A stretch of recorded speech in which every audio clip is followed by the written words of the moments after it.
कल की मीटिंग में फ़ैसला ये हुआ है कि मुख्तलिफ़ प्रस्ताव आए, सबकी अलग अलग तजवीज़ थी, लेकिन इत्तेफ़ाक़ राय इस पे हुआ है कि जेल भरो आंदोलन चलाया जाना चाहिए।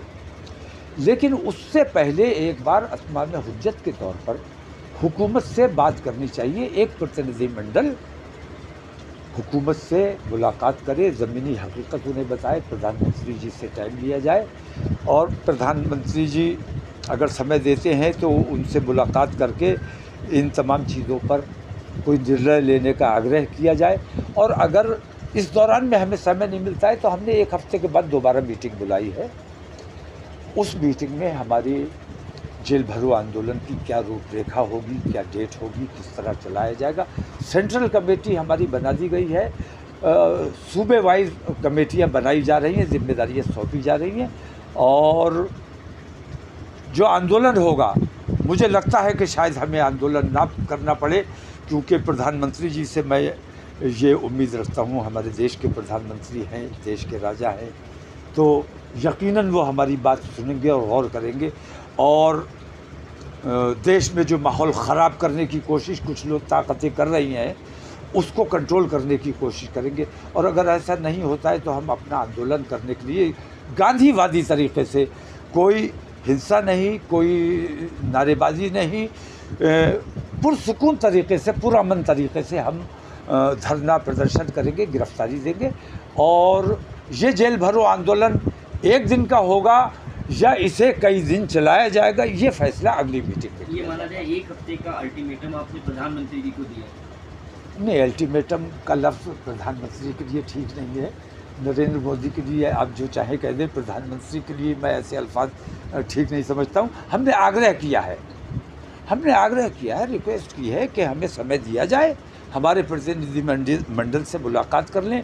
देश हित में अगर हमारी बात कुछ आपको ठीक लगती है तो उस पर अमल कर लीजिए, वरना हम गांधीवादी तरीके से, हमारा संवैधानिक अधिकार है आंदोलन, वो आंदोलन करने के लिए हम मजबूर होंगे। तो बैनर कौन सा होगा? कोई एक बैनर नहीं, सब मिलकर कर रहे हैं, सब मिलकर ये नहीं करेंगे। लग रहा है कि आपको न्यूट्रल ले रहे? पहले आप प्रधानमंत्री जी को धृतराष्ट्र बता रहे थे, कह रहे थे वो सुन नहीं रहे हैं, आपने कोर्ट को भी ये कह दिया।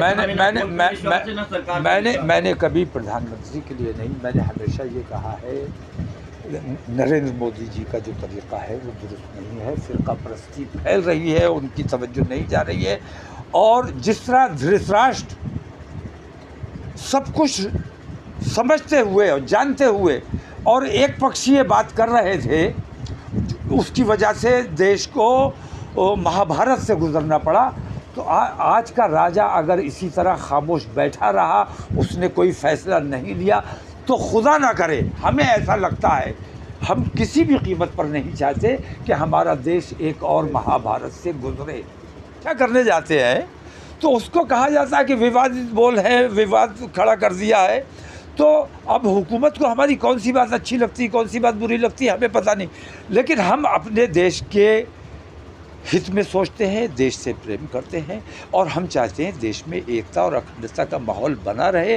हुकूमत को ये बात इसलिए अच्छी नहीं लगती है कि उन्हें लगता है कि अगर ये मुल्क में अमन व अमान रहेगा, सब चैन से रहेंगे, तो उन्हें श्रीलंका नज़र आएगा। और श्रीलंका जैसे हालात हमारे देश के बन चुके हैं, उसी दहाने पर खड़ा हुआ है, दिवालिया होने के दहाने पर हमारा देश खड़ा है।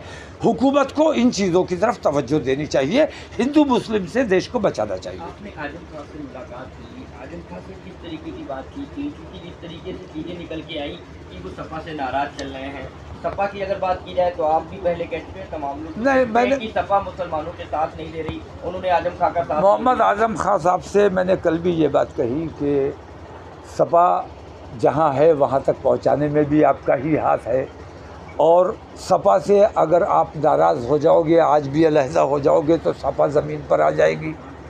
सपा के पास कोई दूसरा वोट बैंक नहीं है।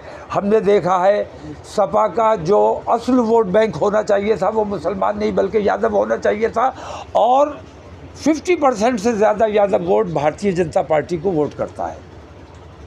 तो अगर आज़म खान साहब अलग हो जाते हैं, मुमकिन है कि कल कोई बेहतरी का रास्ता बने और एक नया इनकलाब उत्तर प्रदेश में नहीं बल्कि देश में नया इनकलाब आए, ऐसा मुमकिन है। आज़म खां साहब, लोगों को ऐसा महसूस हो रहा था जब गिरफ़्तार किए गए थे और जब कोरोना की महामारी आई थी तो ऐसा लग रहा था कि शायद आज़म खां अब जेल से वापस नहीं आ सकेंगे, लेकिन अल्लाह ने उनकी हिफाजत फरमाई। उन्हें स्लो पॉइज़न भी दिया गया, कल वो बता रहे थे स्लो पॉइज़न दिया जा रहा था, वो भी पकड़ा गया। तो आज़म खां को नई ज़िंदगी मिली है।